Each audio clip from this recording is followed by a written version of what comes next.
लोग पाकिस्तान को खुश करने के लिए भारत को बेइज्जत और मलाइन करते फिरते हैं, लेकिन जब इनको कहिएगा कि पाकिस्तान चले जाओ तो ये कभी नहीं जाना चाहेंगे, क्योंकि इनको पता है कि इनकी बहू बेटियों का बलात्कार होगा, इनको मुहाजिर बोला जाएगा, क्योंकि जो बंदर छाप और बंदर की तरह गुलाटी है यहाँ मार पा रहे हैं भारत के अंदर, ये वहां मारा नहीं जाएगा। एनआरसी करते होवे, एनआरसी करना पड़ेगा।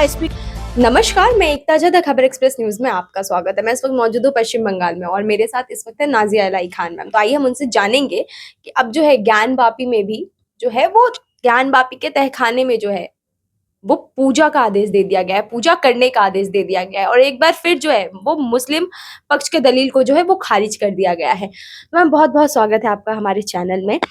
हर हर हर हर हर हर महादेव।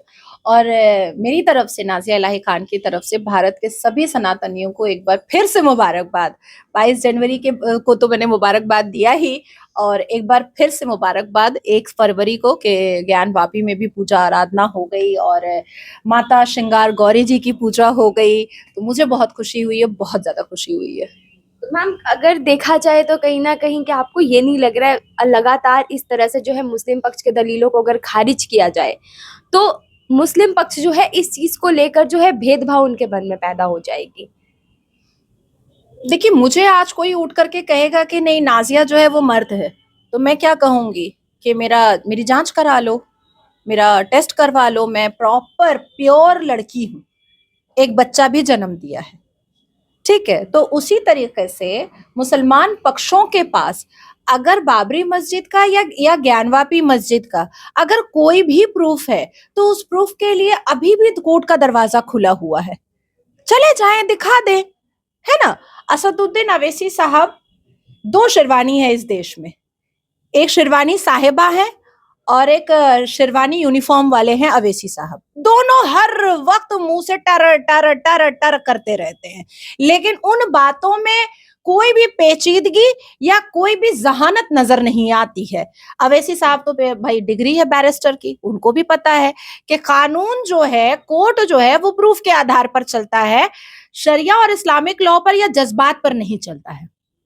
ओवैसी साहब ये भी कहते हुए नजर आ रहे हैं हिंदू राष्ट्र अगर मोदी जी 22 तारीख को जो है जो डेट है 22 जनवरी वो कहीं ना कहीं जो है भेदभाव पैदा कर रहे हैं लोगों के मन में, या वो जो है अब 2 भागों में बांट रहे हैं देश को। मोदी जी देखिए, अगर एक तो पहली बार मैं आपको बता दूं कि पहली बार इस भारत में कोई एक ऐसा प्रधानमंत्री आया है जिसने सबसे ज्यादा मुसलमानों के लिए काम किया है, सबसे ज्यादा मुसलमानों के लिए काम किया है। जितनी भी योजनाएं आई हैं उसमें मुसलमान का बराबर का हक है, लेकिन अलग से योजना भी मुसलमानों के लिए आई, लाडली योजना, ईदी योजना, सीखो कमाओ योजना, कारीगर योजना, पसमानदा मुसलमानों के एडुकेशन के लिए स्कॉलरशिप अलग से भी आया है।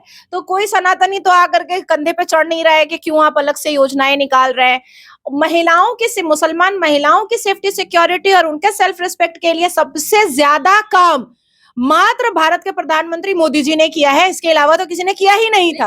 ओवैसी सर जो है वो ये कह रहे हैं कि मुसलमान जो है वो भारत में अब डर के रह रहा है, मुसलमान जो है भारत में अब सुरक्षित नहीं है। कहीं ना कहीं 22 जनवरी को तो उन्होंने ये भी कहा था मुसलमानों को कि भाई घर से मत निकलना, खतरा है तुम पे। तो अवैसी साहब भी क्या हिजाब पहन करके अंदर घर में बैठे हुए थे क्या? भारत अवैसी साहब के बाप की जागीर नहीं है। वो हमेशा एक भाषणबाजी करते हैं कि आदम अलैहिस्सलाम के हम औलाद हैं, तो आदम अलैहिस्सलाम को जन्नत से फेंका गया था श्रीलंका में, तो श्रीलंका में जाकर के थोड़ा ये सब अपना भड़काऊ भाषण देंगे तो ज्यादा अच्छा लगेगा। मैंने 2 दिन पहले अवैसी साहब की एक स्पीच भी सुनी जिसमें उन्होंने कहा कि अरे जज ने तो बस ऐसे ही फैसला सुना दिया और पूजा आराधना वहां पर 7 घंटे में हो गया। तो भाई 30 दिन का समय भी नहीं दिया अपील करने के लिए। तो अवैसी साहब शेरवानी उतार करके कोर्ट का गाउन क्यों नहीं पहन लेते हैं? कोर्ट का गाउन पहन करके जरा सबूतों को साबित करें कोर्ट के अंदर। दूसरी चीज मैं बताना चाहूंगी, 30 साल की लड़ाई थी, 30 साल की कानूनी लड़ाई थी ज्ञानवापी के लिए। तो 30 साल में इनके पास एक भी सबूत नहीं था ज्ञानवापी को ज्ञानवापी मस्जिद साबित करने के लिए, और 30 साल मुंह में लेमन जूस लेकर के बैठे हुए थे। और अभी 30 दिन के समय में ये बहुत बड़ा तीर मार लेंगे जो 30 दिन का समय मिलेगा।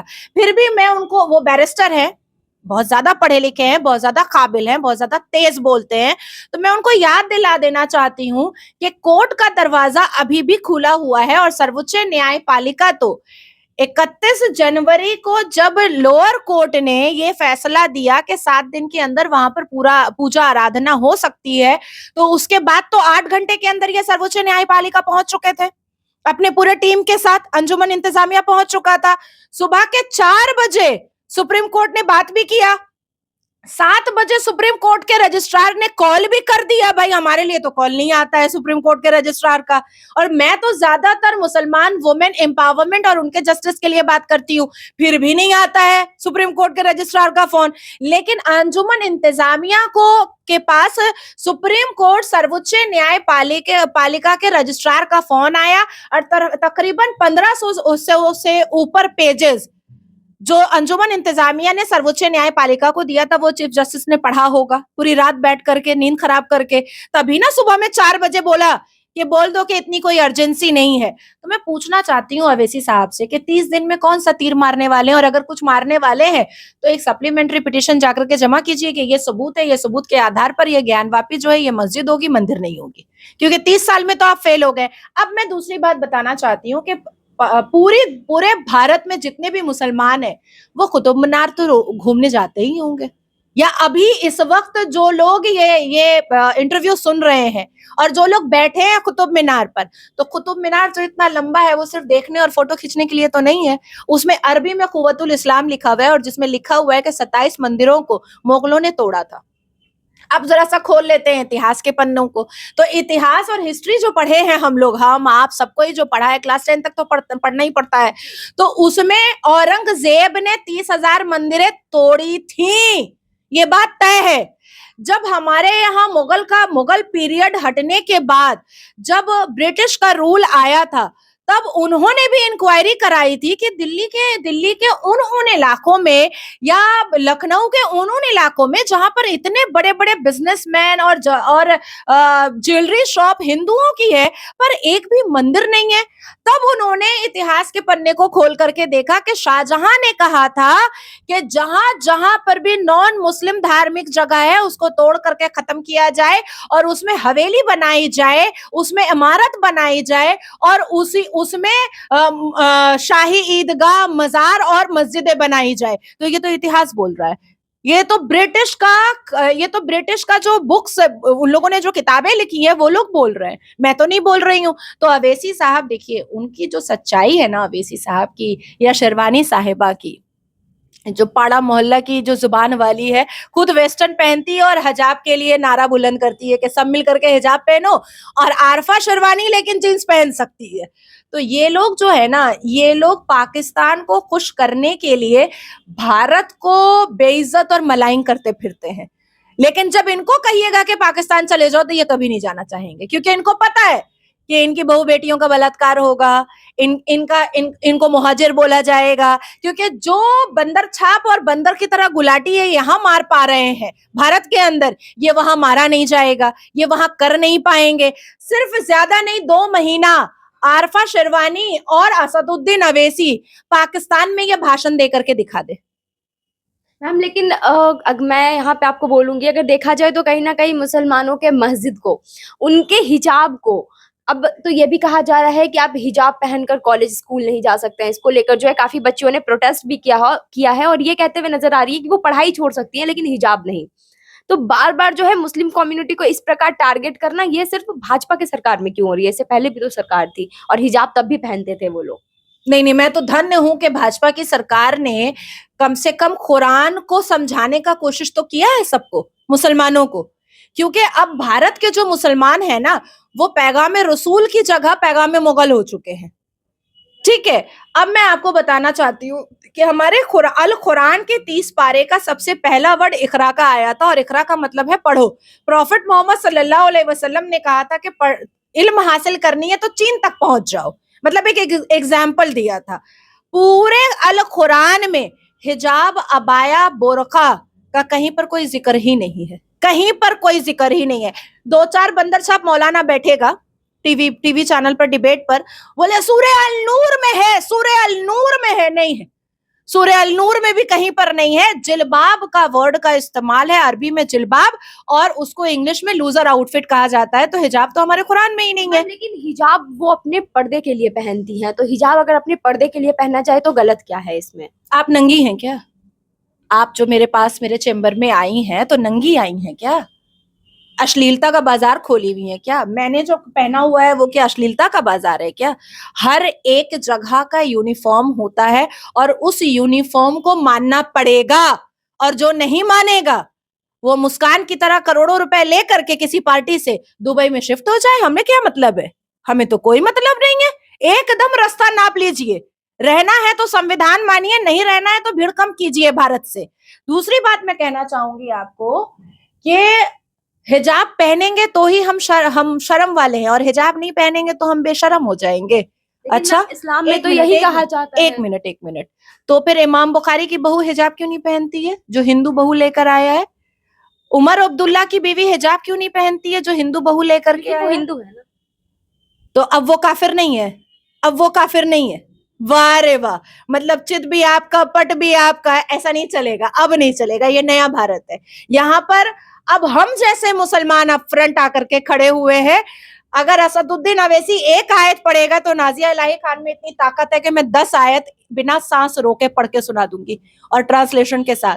तो पूरे कुरान में कहीं पर भी हिजाब, अबाया, बुर्का, नकाब का कोई जिक्र नहीं है। औरतें हिजाब से ज्यादा बेटर है कि अपनी शिक्षा पर ध्यान दे, कुरान के पहले वर्ड पर ध्यान दे, और कोई भी जनता ये ना भूले, और भारत के व्यक्ति ये ना भूले कि मुस्कान जिसने हिजाब के लिए लब्बैक और नारे तकबीर का नारा बुलंद किया था, अल-कायदा के चीफ का उसके लिए मैसेज भी आया था। और आज भारत में मुस्कान नहीं है, आज अरबों खरबों पति हो करके दुबई में अपना आराम से घर संसार बसा के बैठी है। ये स्टेटमेंट मुझे लग रहा है जो मुसलमान महिला सुन रही होंगी या जो इस वीडियो को देख रही होंगी, वो कहीं ना कहीं आपके प्रति भी बहुत कुछ उनका माइंडसेट बदल जाने वाला है कि आप एक मुसलमान महिला होके इस प्रकार जो है हिजाब के अगेंस्ट बोल रही हैं, या फिर आप हिजाब को नहीं मान रही हैं। देखिए, मैं हिजाब को मानूंगी तो इसका मतलब है कि मैं कुरान को नहीं मान रही हूँ, और एक मुसलमान होने के नाते मुझे कुरान पहले है मेरे लिए। लेकिन उनका तो ये मानना है कि कुरान में लिखा हुआ है हिजाब पहनना चाहिए। कहाँ पर? वो तो ये कहते हैं कहाँ पर? हवा, बीबी हवा तो नंगे नंगे जमीन पे उतारी गई थी। कहाँ पर लिखा हुआ है?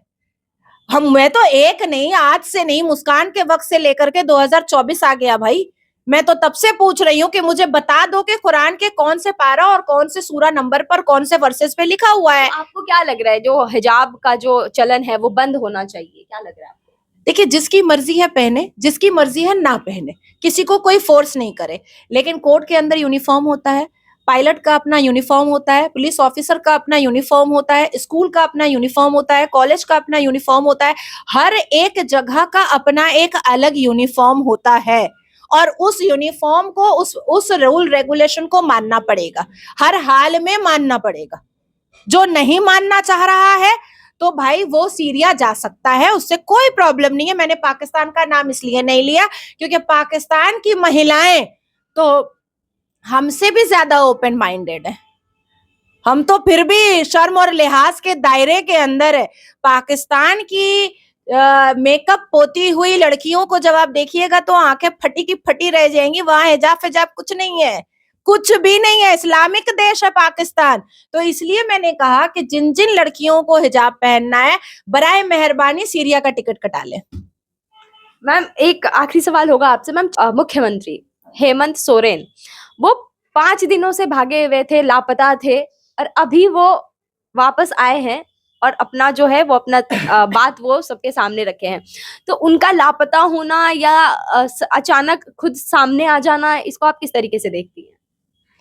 भूत पिशाच निकट नहीं आवे, हनुमान चालीसा में है ना। मैं तो अभी पढ़ रही हूँ, मैं उसको अभी सीख रही हूँ। तो मैंने हनुमान चालीसा में पढ़ा है कि भूत पिशाच निकट नहीं आवे, महावीर जब नाम सुनावे। हाँ, महावीर जब नाम सुनावे। तो जैसे ही ईडी और सीबीआई की बारी आती है, ये लोग मतलब फड़फड़ाने लगते हैं। हालांकि फड़फड़ाने की जरूरत नहीं है।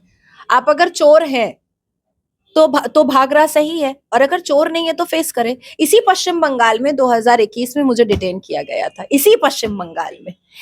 इस ऑफिस में, जिस चेंबर में आप बैठी हुई हैं, इसमें कम से कम 150 पुलिस आकर के इंक्वायरी की थी।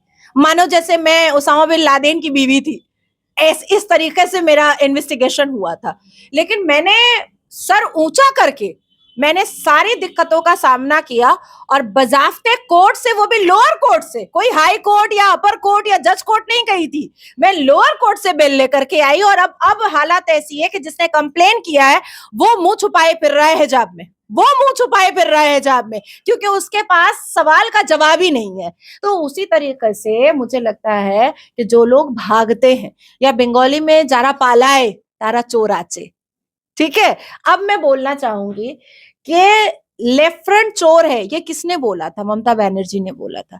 कांग्रेस चोर है, ये किसने बोला था? अरविंद केजरीवाल ने बोला था। अरविंद केजरीवाल चोर है, ये किसने बोला था? कांग्रेस ने बोला था। शरद पवार चोर है, ये किसने बोला था? ठाकरे परिवार ने बोला था। ठाकरे परिवार चोर है, ये किसने बोला था? शरद परिवार ने बोला था। मायावती चोर है, ये किसने बोला था? अखिलेश ने बोला था। अखिलेश चोर है, ये किसने बोला था? मायावती ने बोला था, ठीक है। तो अब आप सोचो कि सबने अपने अपना जनता के सामने एक ग्रीवांस लेटर दे दिया था। आज वो सारे साथ हैं। तो चोर चोर तो साथ में रहता है कि आप गली में रात में गुजरिएगा, देखिएगा कुत्ता झुंड में निकलता है, शेर नहीं निकलता। शेर अकेला दहाड़ता है, शेर अकेला दहाड़ता है, कुत्ता झुंड में निकलता है, सुअर झुंड में निकलता है। तो ये लोग झुंड में थे, लेकिन फिर भी तो जैसे एक मुसलमान मर्द 4 बीवी रखता है, सब आपस में मुंह घुमाए रहती है, जैसे ही मेहमान देखती है सब मुस्कुराने लगती है, मेरे खाविंद है, मेरे शौहर है। तो उसी तरीके से 28 पार्टियों में भी चल रहा था। जैसे कैमरा सामने आता था सब मुस्कुराते थे, जैसे कैमरा इधर उधर होता था सब एक दूसरे को चुरकुट, ये वो अश्लील बातें करना स्टार्ट कर देते थे। और अब देखिए ममता बनर्जी ने स्लोगन दे ही दिया है, एकला चलो रे, अब वो एकला चलेंगी। उसके बाद फिर अखिलेश ने बोल दिया है कि चिरकुट लोग हैं, हमको डिक्टेटरशिप सिखा रहा है। पंजाब में आम आदमी पार्टी के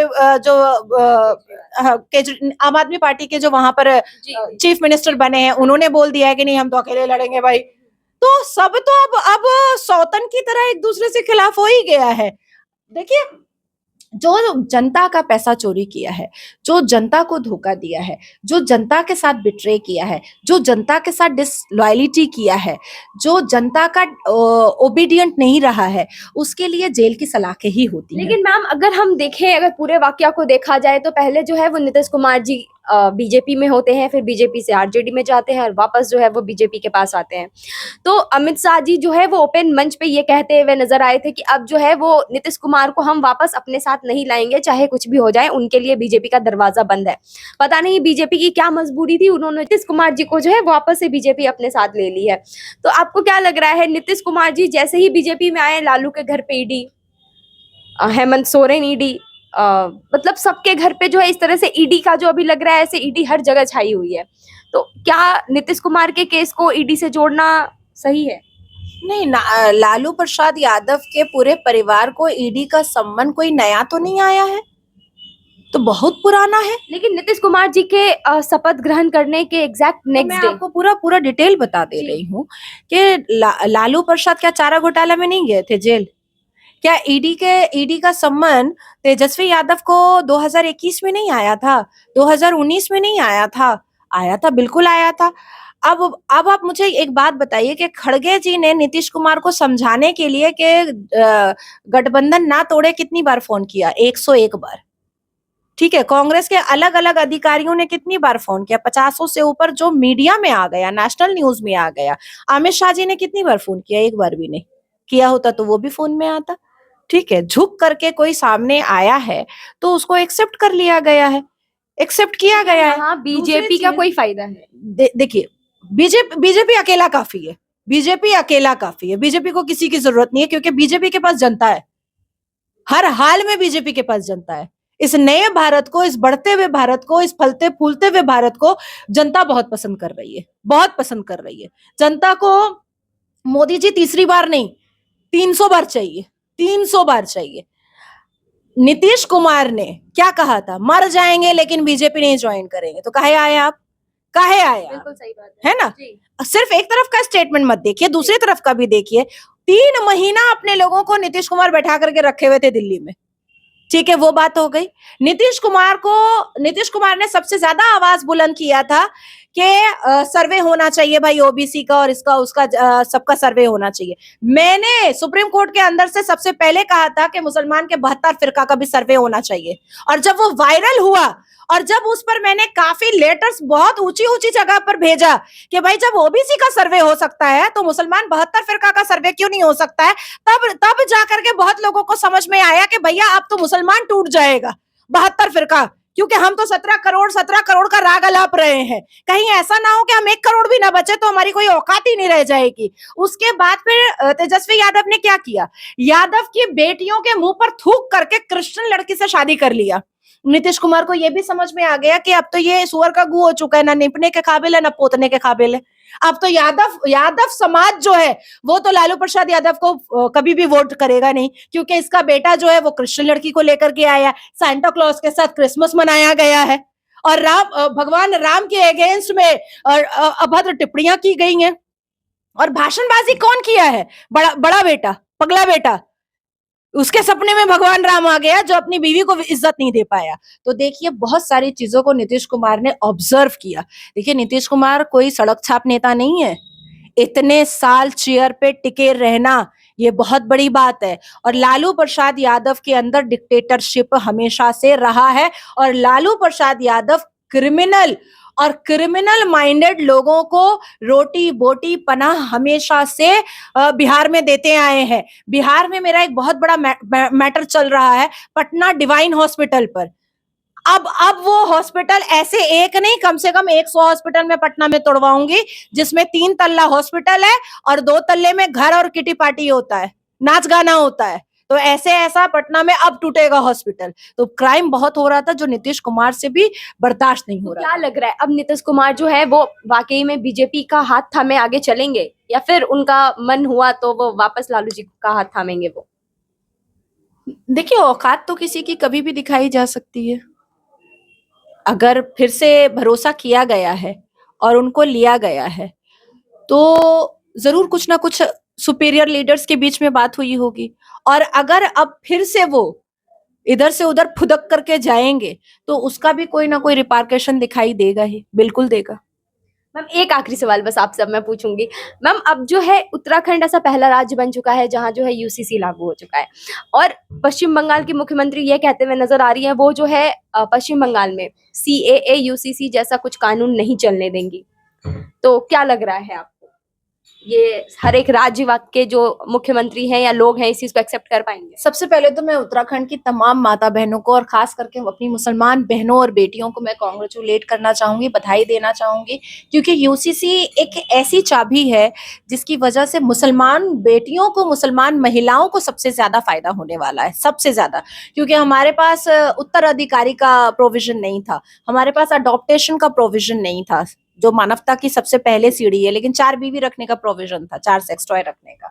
तो ये सारी चीजों के माध्यम से मैं कहना चाह रही हूँ। अब रही बात के श्रीमती ममता बनर्जी ने कहा था कि वो आधार कार्ड भी नहीं मानेंगी, तो क्या हमारे पास इस पश्चिम बंगाल के लोगों के पास आधार कार्ड नहीं है क्या? श्रीमती ममता बनर्जी ने ये भी बोला था कि वो लव जिहाद एक्ट को नहीं मानेंगी। तो क्या बात है, हम क्या केस नहीं कर रहे हैं हाई कोर्ट में लव जिहाद एक्ट को लेकर के? हम तो कर रहे हैं। श्रीमती ममता बनर्जी कभी भी संविधान को नहीं मानना चाहती हैं, वो संविधान के ओपोजिट काम करती हैं। तो क्या संविधान यहाँ पर हम लोग चला नहीं रहे हैं? क्या हाई कोर्ट खुला नहीं है, या लोअर कोर्ट खुला नहीं है, या कॉन्स्टिट्यूशन के द्वारा उनके और सेक्शंस के द्वारा उनके खुद के चट्टे बट्टे जेल की सलाखों के अंदर नहीं है? बिल्कुल अंदर है। श्रीमती ममता बनर्जी ने ये भी कई बार दिखाया है कि वो इस्लाम और मुसलमानों की मसीहा है, लेकिन उन्होंने इस्लाम की सबसे ज्यादा बेइज्जती की है, सबसे ज्यादा। लेकिन यहाँ के लोग तो लोगों का मानना वही है ममता बनर्जी जो है बारे में बात नहीं कर वो मुसलमानों की मसीहा है। नहीं, मैं जाली मुसलमानों के बारे में बात नहीं कर रही हूँ, मैं उन मुसलमानों के बारे में बात कर रही हूँ जो अल्लाह के कुरान को मानते हैं, अल कुरान को जो मानते हैं, जो उस पर चलते हैं। मैं उन मुसलमानों की बात कर रही हूँ। हमारे अल कुरान के हिसाब से कोई भी हिंदू नॉन मुस्लिम महिला या मुसलमान महिला भी ईद की नमाज में मर्दों की भीड़ में नहीं जा सकती है। किसी भी तरीके का कोई भी हेट्रेट या प्रोवोकेटिव स्पीच या पॉलिटिकल स्पीच ईद की नमाज में नहीं दिया जा सकता है। तो मैं हाई कोर्ट से लेकर के सुप्रीम कोर्ट तक मैंने फाइल किया हुआ है, बिल्कुल किया हुआ है। क्या कर सकती हैं? मेरे को मरवा सकती हैं तो मरवा दे, और मेरा बलात्कार करने से भी कुछ नहीं होने वाला है। जब तक मेरी सांस चल रही है तब तक मैं गलत चीजों पर अपनी आवाज उठाऊंगी, चाहे जो हो जाए, चाहे जो हो जाए। तो श्रीमती ममता बनर्जी के बोलने से कुछ होगा नहीं। जब पार्लियामेंट में सीए और एनआरसी को लेकर के जब बातचीत चल रही थी तो किसके किसके मुंह में लेमन जूस था वो बता दे ममता बनर्जी। अब और एक और अच्छी बात बता देती हूँ आपको कि जब श्रीमती ममता बनर्जी कांग्रेस के साथ अलायंस थी और वो पार्लियामेंट के अंदर थी तो पार्लियामेंट में उन्होंने स्पीकर के मुंह पर इतना कागज फेंका था, एनआरसी करते होबे, एनआरसी करते होबे, एनआरसी करना पड़ेगा, स्पीकर को उन्होंने कहा था। और स्पीकर को उन्होंने ये भी कहा था कि आप लोग जानबूझ करके लेफ्ट फ्रंट को बंगाल में जितवाने के लिए एनआरसी नहीं कर रहे हैं, क्योंकि आपको भी पता है कि पश्चिम बंगाल में घुसपैठिया बहुत ज्यादा है। अब एक चीज और याद दिला देती हूँ, आपको ही मैंने कहा था ना कि जावेरिया 45 दिन के बाद नहीं जाएगी। आई विश मैं आपसे 10-10 हजार का शर्त लगा लेती तो अभी आपसे 10,000 ले लेती। नहीं गई ना। अब आप समझ में आया कि यहाँ पर घुसपैठिया कैसे फिक्स होते हैं।